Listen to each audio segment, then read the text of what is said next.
Imagine you walk into a doctor's office. They prick your finger, one tiny drop of blood, and within minutes, they tell you whether you have cancer, diabetes, or heart disease. No needed, no love, no waiting days for results. Just one drop. Sounds like the future, right? Now imagine that technology doesn't actually work. But by the time anyone finds out, one woman has already convinced the most powerful investors in the world to hand her $9 billion.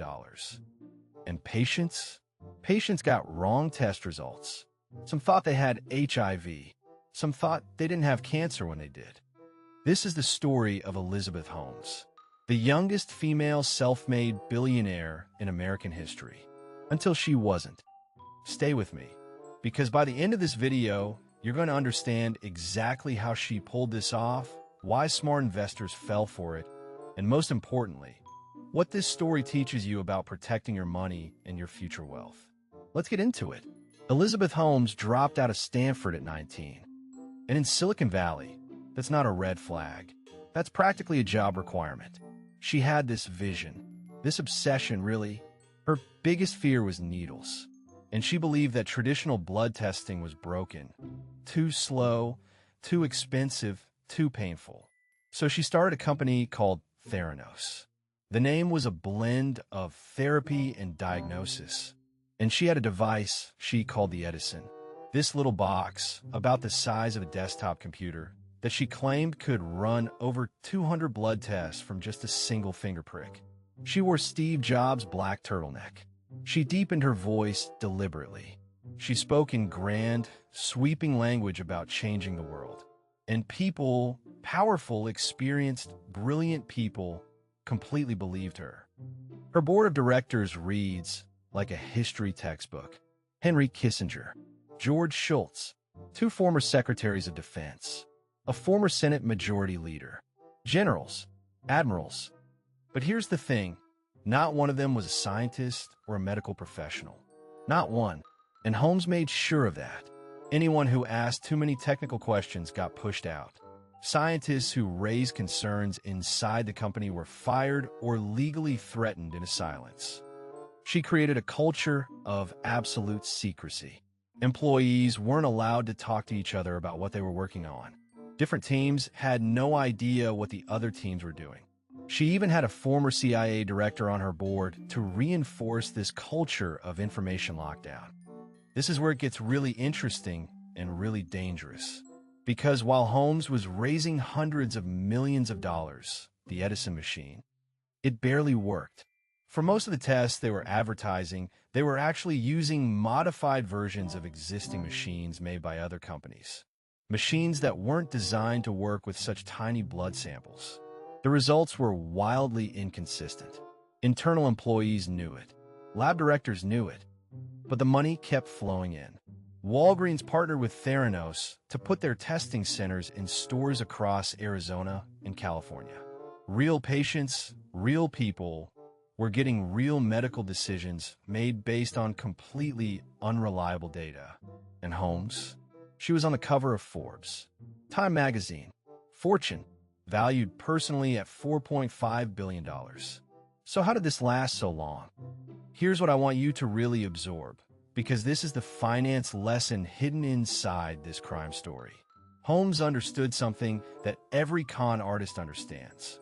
People invest in stories before they invest in spreadsheets. She wasn't selling a product.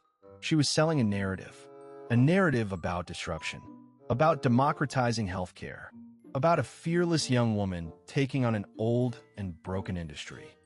And when a story is compelling enough, people stop asking hard questions. Investors who had made fortunes being skeptical suddenly weren't. Why? Because nobody wants to be the person who doubted Steve Jobs. Nobody wants to miss the next Apple. That fear of missing out, FOMO, is one of the most dangerous forces in personal finance. It bypasses logic. It bypasses due diligence. It bypasses everything you know about risk.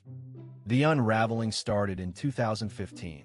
A Wall Street Journal reporter named John Carreyrou started asking questions nobody inside had been allowed to ask. Former employees started talking, carefully, anonymously, terrified. And what came out was devastating. The FDA showed up for an inspection and found the lab in chaos. Test results were being altered. Quality controls were being skipped. In one case, a man received a test result suggesting he was at high risk for a heart attack, and it was wrong. In another, a woman was told she might have a miscarriage, wrong again. These weren't just financial victims. These are people whose lives were turned upside down by a lie. In 2018, Holmes was criminally charged with fraud. In January 2022, she was convicted on 4 counts. She was sentenced to over 11 years in federal prison. Her co-founder and former boyfriend Sunny Balwani received nearly 13 years. $9 billion gone. Walgreens lost $240 million. Investors who put in hundreds of millions got back almost nothing. And the patients, the actual people this technology was supposed to help, many of them are still dealing with the aftermath of those wrong results. So what does this mean for you? Someone who's actually trying to build real wealth? 3 things. First, when an investment or opportunity sounds too good to be true, the right response is more questions, not fewer.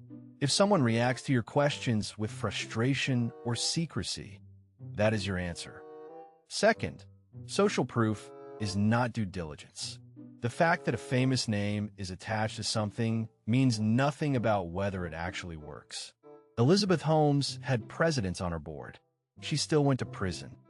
Third, FOMO will cost you more money than almost any other financial mistake you can make.